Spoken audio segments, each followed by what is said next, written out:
boy named Link, battling the forces of evil with his sword, his shield, and here, with the dreaded bubble burst. You're in the Legend of Zelda universe, filled with adventures that forever rock the gaming world.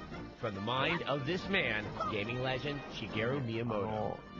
Well, actually, we first started work on the original Legend of Zelda at about the same time that we started work on Super Mario Brothers for the NES. The Mario game was essentially a very simple action game where anybody could look at the screen and know exactly what it was they needed to do. Whereas with Zelda, we really tried to create a game where we would put the player into situations where they wouldn't know exactly what they needed to do next.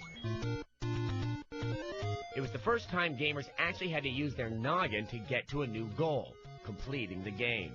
Over the years, the Zelda games continued to challenge our minds as we searched for that all-important map, drank potions to get more strength, found that Deku nut.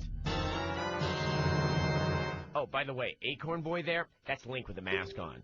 And we can't forget the importance of song. Actually, the name Link partially comes from the idea of the character being kind of linked between the player and the game. I think essentially the basic element that creates the fun of a Zelda game hasn't really changed over the years. This idea of the player visiting the world of Zelda and experiencing it. And we did. Through the search for Zelda, the fight to keep Ganon in the Dark World,